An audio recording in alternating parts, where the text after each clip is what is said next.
Hola, ¿cómo están? Bienvenidos a La Silla Vacía. Soy Daniel Pacheco, subdirector y editor general. Un saludo a los que nos ven por televisión abierta en Canal 1 y a los que nos siguen por el YouTube de La Silla Vacía. Hoy vamos a hablar de la tensión que crea el cambio de discurso de Gustavo Petro frente a Donald Trump y el antiimperialismo de su candidato, el del pacto histórico, Iván Cepeda Castro. Estamos desde la redacción.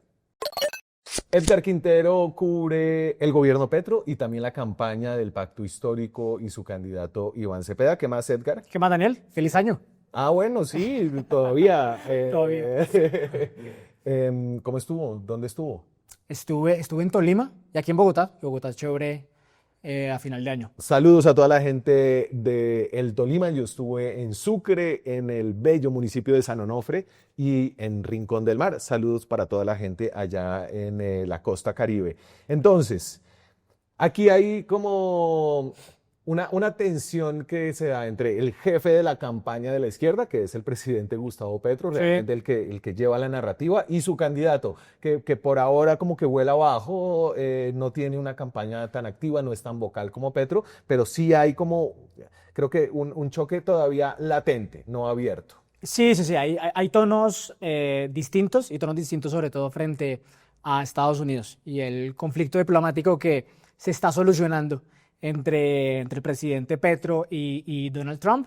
Iván Cepeda inició su campaña formalmente la semana pasada desde Putumayo y Nariño, hablando muy duro contra Estados Unidos, mientras el presidente Petro, a puertas de la reunión en la Casa Blanca el 3 de febrero, pues le está bajando el tono a esa confrontación. Será gran televisión esa... Gran televisión. Sí. Esa reunión. Entonces, aquí como para poner el cambio de tono, este es un Petro de conversación con Trump, cuando le decía, a usted no le gusta nuestra libertad, ¿vale? Yo no estrecho mi mano con esclavistas blancos, estrecho las manos con los blancos libertarios herederos de Lincoln y de los muchachos campesinos negros y blancos de Estados Unidos. Bueno, y después llega al COVID en Italia. Sí. Un poco libre asociación de Petro, siempre referida a él mismo. Pero después, justo antes de que Petro saliera a la Plaza de Nariño, donde había convocado como marchas, no solamente en Bogotá, sino en todo el país, para rechazar lo que llaman un secuestro a algunos, una captura a otros, pero pues la operación increíble de cómo sacaron a Maduro de allá, Sí. habló con Donald Trump. Y Trump, después de la conversación, lanzó una rama de olivo muy clara. Fue un gran honor hablar con el presidente de Colombia, Gustavo Petro. Esto después de decirle que era un hombre enfermo, que El líder del narcotráfico. era el líder del narcotráfico, Sí. que producía cocaína y la Sí. enviaba a Estados Unidos, quien me llamó para explicar la situación de drogas y otros desacuerdos que hemos tenido. Agradecí su llamada y tono y espero reunirme con él próximamente. Será el 3 de febrero, como usted decía. Y Petro también hizo lo suyo, ¿no? En ese discurso de la Plaza de Bolívar. Sí. Ahí fue medio chistoso. Eso fue el 7 de enero, porque ahí el presidente dijo que tenía preparado otro discurso, uno más duro, pero después de esa larga llamada, 55 minutos, donde Petro mismo dice que él fue el que habló más, pues le bajó el tono en la Plaza Bolívar. Así lo dijo el presidente Gustavo Petro. Hoy traía un discurso y tengo que dar otro. Y eso no es fácil. Es una batalla. El primer discurso era bastante duro. Realmente el timing ahí, Sí. pues es difícil pensar que fue una coincidencia, pero creo que no tenemos información de cómo es que se encajó para que se diera justo antes de ese discurso. Pero hay un cambio de tono. Sí. Hay un cambio de tono, no solo ahí. El presidente la semana pasada hizo su primer Consejo de Ministros televisado y también lo utilizó para bajarle el tono a la confrontación y un poco para hacer una suerte de rendición de cuentas sobre cuáles son los resultados de la lucha contra el narcotráfico de su gobierno. Ya vamos a eso, pero volvamos a su candidato, el que usted cubre, Sí. que es Iván Cepeda, obviamente un candidato que, al menos por las últimas encuestas y por la gran votación del pacto histórico, por la popularidad del presidente Petro, tiene como grandes posibilidades de ser uno de los que pasa a segunda vuelta. Y A ver, Cepeda yo decía que ha estado como volando bajo. Sí, ha estado volando bajo, ha estado haciendo creo que una campaña de favorito, no dando muchas entrevistas, con sus discursos calculados, siempre leídos. Creo que en la casa de Nariño y dentro de la izquierda se han sorprendido de su competitividad. Incluso ellos creían que Cepeda tenía un techo más bajito por estar como asociado a la izquierda más radical, pero las encuestas dicen que pues uno de los punteros de la campaña, aunque la de Atlas los dejó más preocupados de lo que ellos quieren reconocer, ¿no? La de Atlas y Revista Semana están que como en 28, 26, Claro. 28 Pero les va mal en los escenarios de segunda vuelta. les va mal en los escenarios de segunda vuelta que cojámoslos con pinzas todavía Sí, esos sí. escenarios de segunda vuelta porque falta mucho. Pero entonces se está dando como estos discursos, no trina mucho, hizo unos viajes internacionales que me parece que son importantes, ¿no? Entonces se fue un poco a la izquierda, la izquierda mexicana, donde está Morena en México el año pasado, y este año donde gobierna el PSOE de Pedro Sánchez Sí. en España. Y al regresar acá hace este primer gran evento del 2026 en Putumayo, donde dice lo siguiente. Nuestra agua, nuestra tierra, nuestro cielo, nuestra biodiversidad, nuestros recursos minerales, nuestro hidrocarburo, nuestra selva amazónica nos pertenecen. No son recursos para ser saqueados por intervenciones militares, bombardeos ni portaaviones. Desde aquí decimos hoy que no estamos dispuestos a aceptar la vieja doctrina colonialista. Y esto es como izquierda clásica. Izquierda clásica fue en un salón donde estaban organizaciones indígenas del sur del país, donde la izquierda además es muy fuerte. Y sí, usted mencionaba esos dos viajes internacionales a México y a España, donde Iván Cepeda ha sido muy duro contra lo que él llama colonialismo gringo. Neofascistas, sí, en España los llamó neofascistas, digamos, al bloque liderado por el presidente Trump. Y entonces sí, Cepeda, digamos, es un hombre formado en una izquierda antiimperialista, que cree que pues, una de las ideas centrales es combatir la expansión de Estados Unidos y frenar la intervención gringa en América Latina. Y entonces ha sido muy duro con Trump y no le ha bajado al tono, pese a que el gobierno Petro está tratando de frenar esa confrontación. Y entonces, ¿qué le dicen a usted? Usted buscó a Cepeda, Cepeda no quiso como responder preguntas. Habla poco, sí. Ojalá venga a entrevistas para que le podamos preguntar más cosas. Pero ¿qué dicen adentro de la campaña de como esta divergencia de los tonos?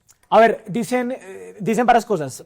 Por un lado, que ellos creen que a Iván le preocupa, a Iván Cepeda le preocupa esto genuinamente, ¿no? Que él cree que una interferencia de los Estados Unidos en las elecciones colombianas es real y puede ser inminente, y que lo de Venezuela demostró que Estados Unidos va en serio y que lo puede hacer. Ojo, y es que ya pasó, entonces, no solamente Sí. con Zanahoria, un cheque de $20.000 millones a Javier Milei cuando estaba como en unas elecciones legislativas claves, Sí. sino que también básicamente un señalamiento de favorito en Honduras, al que terminó siendo el vencedor por un margen muy estrecho. Sí, pero hay asesores de Cepeda que dicen que el país parece estar ahorita en otro momento, ¿no? Justamente porque Petro está tratando de negociar con Trump, y también por el hecho de que ellos reconocen que el sentimiento antiestadounidense o el sentimiento antiimperialista en Colombia pues no es tan grande, no es tan popular, y que eso no puede como volverse, digamos, la bandera central de la campaña. O sea, la idea es que esta tensión no va a ser tan grave porque el tema de relaciones internacionales Trump, Petro, Venezuela, Maduro no va a ser el tema central. Ellos obviamente quisieran que el tema central fuera Álvaro Uribe. Claro, fuera el antiuribismo o la narrativa de que un segundo gobierno progresista pues se necesita para materializar. Claro, un poco en contra de esa idea está el hecho de que se viene una seguidilla de hechos concretos, que va a ser la reunión Claro, Petro-Trump, claro. y las consecuencias de esa reunión. Creo que de las consecuencias de esa reunión ya hay... Es impredecible qué va a pasar en esa reunión, Sí. pero el gobierno ya se está moviendo en una dirección que da algunas señas de lo que quiere Estados Unidos y lo que está dispuesta a dar Colombia. Petro es un presidente que está negociando con una superpotencia Sí. en este momento. Y Cepeda es un candidato que está calentando los motores de su campaña. De hecho, en ese discurso que dio en Putumayo, se refirió directamente a Abelardo de la Espriella y a Paloma Valencia, que ya lo señaló ahí como sus principales rivales. Creo que no los había mencionado tan directamente, diciendo que ellos son, pues, básicamente serviles a los intereses de Estados Unidos. Pero lo que hemos planteado como en nuestras historias es que ese antiimperialismo de Cepeda puede chocar con las concesiones que está dispuesto a hacer el presidente. Claro, y es que las concesiones pueden ser no menores. Sí. Y en el Consejo de Ministros, entonces, el primer Consejo de Ministros del año lo hacen sobre un tema de que ya habían hablado, ¿no? Básicamente Trump les está poniendo la agenda y es la lucha contra el narcotráfico. Y ahí creo que lo que ha repetido el presidente es que él necesita llegar a Estados Unidos a hablar con Trump para explicarle que él realmente sí está haciendo cosas que sirven contra el narcotráfico. Sí, ¿no? sí, sí, el presidente utilizó el primer Consejo de Ministros para eso. Él ha utilizado más consejos de ministros para hablar sobre drogas, ha utilizado locuciones presidenciales del año pasado, a finales del año también para hablar sobre los resultados contra el narcotráfico. Él siempre ha partido de la siguiente premisa, y es uno, que no tenían un canal directo con los Estados Unidos para explicarles realmente qué estaba pasando en Colombia. Por culpa de la derecha. Ajá, y dos, que había un grupo de la oposición, él ahí mete gobernadores, a la gente del Centro Democrático, que viajaban a Estados Unidos básicamente a hablar mal del presidente. Claro, aquí se los voy a poner, creo que este pedazo es revelador porque muestra qué es lo que el presidente Petro siente que está en juego, que es su propia libertad, Sí. que él sí siente que aquí él podría terminar un poco caminando la senda de Maduro, no sé si con una operación similar o no, con un indictment, pero un poco eso es lo que él siente que está en juego. En esa mesa, donde estará el gobierno de Trump y nosotros, se van a analizar seguramente datos rápidamente, no creo que sea muy larga la reunión, ya veremos, de si es cierto lo que en ciertas esferas en Estados Unidos, provenientes muchas de información colombiana, de gente que vaya, otra vez volvieron a lo mismo, a ver cómo se llevan preso al presidente o pegan un bombazo aquí, como ya sabemos qué pasa, y destruyen el que por fin hay una comunicación que permite que el presidente y las autoridades de Estados Unidos sepan realmente qué está pasando con la lucha que hemos librado en este gobierno contra los narcóticos en general. Entonces, ¿el presidente siente que su propia libertad está en juego? Sí. Siente que Estados Unidos también, pues, es decir, Estados Unidos lo ha dicho, que puede intervenir directamente, y creo que esto es más que retórica. No sé si usted vio, en México están hablando de que el gobierno de Estados Unidos se está presionando para llevar a cabo operaciones contra los laboratorios de fentanilo directamente en México, Sí. ¿no? Aquí el músculo de la doctrina Monroe realmente se está ejerciendo con mucha fuerza. Sí, el presidente ahí en Telemundo dijo que su futuro dependía de Donald Trump. Y No solo su futuro como presidente, ¿no? Es que está en la lista Clinton, tiene a su esposa en la lista Clinton, su hijo. su hijo en la lista Clinton.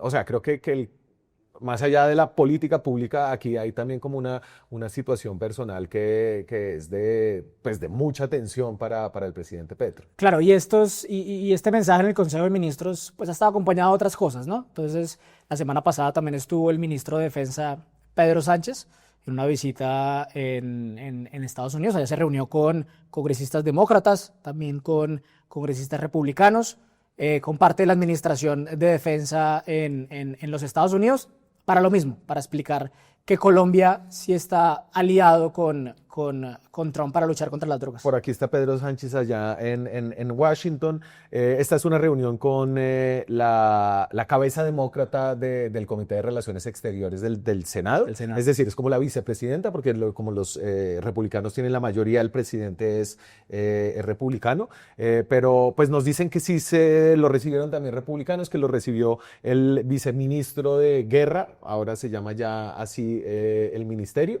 Entonces, pues, esto es como un gesto importante para hacer ¿qué? ¿Qué es lo que quiere Trump? ¿No? Sí. Pues a ver, hay varias pistas. Entonces, hay una buena historia que publicó el País de España sobre una comisión secreta del gobierno Petro, que en los últimos meses estuvo mandando señales en Estados Unidos para llegar a compromisos del gobierno, y que eso se materializó en la reanudación de bombardeos a disidencias de las FARC aquí en Colombia, también al anuncio de la aspersión del glifosato. Entonces, esa puede ser como varias de las peticiones que les puede hacer Estados Unidos. Que obliga a Petro a hacer como un giro pues muy radical, ya lo viene haciendo en su política de seguridad. Era la seguridad humana, luego la paz total, sí. ¿No? Es un sapo tan difícil de tragar que aquí en este caso sí hay una tensión más abierta con Iván Cepeda. Cuando bombardearon el campamento de la disidencia de las FARC, donde murieron siete menores de edad, Ah. Esto dijo Iván Cepeda. Sobre el bombardeo, o sea, primero que él diga algo, ya es, porque Cepeda se está escurriendo Sí. por todo, ¿no? Pues está como en la posición de líder. No puedo dejar de condenar el bombardeo en Guaviare en el que murieron 7 menores de edad. Como lo he hecho en el pasado, reitero mi posición de que acciones de esta naturaleza están claramente prohibidas por el derecho internacional humanitario. De igual forma, condeno firmemente el reclutamiento de menores de edad y las acciones de grupos disidentes. Entonces, ahí sí hay como una contradicción abierta con el gobierno. Esto siempre va a hacer que a Cepeda como se le devuelva la mirada a cuál ha sido su posición frente no solamente a la guerrilla, sino en el caso Venezuela-Trump, y aquí digamos que eso va a ser importante en la campaña. ¿Cuál es su posición frente al chavismo y frente a Maduro? Claro, a ver, la posición de Iván Cepeda hoy no es muy clara. Es decir, él no ha dicho abiertamente cómo considera, por ejemplo, a Nicolás Maduro, si lo considera un dictador, un presidente legítimo. Él lo que hizo el año pasado, cuando ocurrió el fraude electoral del 28 de julio, fue compartir el comunicado del gobierno colombiano donde se pedía una auditoría a las actas electorales. Él en el pasado, y es un tuit que siempre le sacan sus contradictores, pues felicitó a Nicolás Maduro por suceder a Hugo Chávez en el 2013, cuando se murió Chávez. Claro, entonces sí, ojo, esto es hace más de una década. Sí, ¿no? sí. Cuando todavía había elecciones. Cuando había, sí, las elecciones no eran claramente democráticas, pero no, el fraude no era abierto. Sí, era alevoso y sí. Pues es decir, el chavismo ya tenía cooptados como una cantidad de poderes en Venezuela, ya había presos políticos. Sobre esos presos políticos, sobre el grave problema de derechos humanos que ha generado Venezuela y el chavismo en Venezuela, Iván Cepeda, que es un defensor de derechos humanos, ¿ha tomado una posición? No, esas posiciones no han sido tan claras, y pues eso contrasta con lo que dice de Trump, por ejemplo, con lo que dice el gobierno de Estados Unidos, a los que llama así directamente neofascistas. Entonces, Iván Cepeda con Venezuela siempre ha sido bastante cauto, y siempre les ha agradecido como su rol en los procesos de paz aquí en Colombia. Esta es la tensión que se abre, una tensión latente, según lo que usted ha averiguado allá adentro. Edgar, muchas gracias. ¿A usted, Daniel?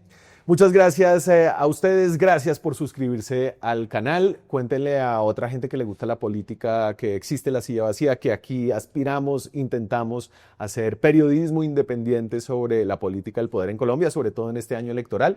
Tener suscriptores nos ayuda a la estrategia de sostenibilidad que permite tener una redacción maravillosa de la que hace parte un periodista cucuteño como Edgar Quintero.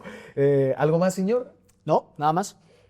Pendientes del 3 de febrero. Usted fue corresponsal en Washington, ¿no? Sí, yo fui corresponsal en Washington. Ahí hay unos ritos chéveres. A ver, depende de dónde lo sienten. Generalmente a un presidente lo sientan en la oficina oval, Sí. ¿no? Si le quieren dar un buen juego.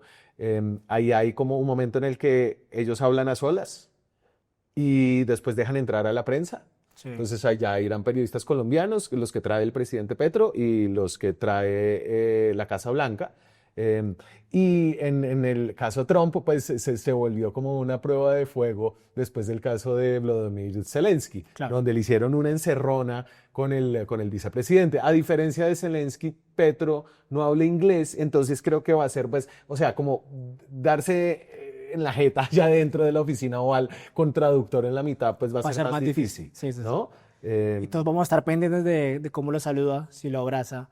Esos gestos de dominación que le gustan a Trump. Claro, claro. Y bueno, no sé qué se va a poner Petro. ¿Será que se pone su nueva chaqueta? Lleva Jaguar, que le va a regalar. Ahí tiene toda. El presidente se pone traje en Estados Unidos. Él se pone traje. Sí. Sí. Él conoce Washington bien, ¿no? Él tiene amigos en Washington, Sí. muchos de los demócratas, pero pues, y no sé, Iván Cepeda va a estar mirando también muy atentamente. Bueno, en fin, nos alargamos. Me voy. Chao, muchas gracias. Nos vemos con más contenido la próxima semana. Hacer periodismo independiente cuesta. Cada suscripción a este canal nos permite financiar historias que revelan patrones, intereses y otras dinámicas de poder que otros no cuentan. Suscríbase y sea parte de la comunidad que apoya a La Silla Vacía.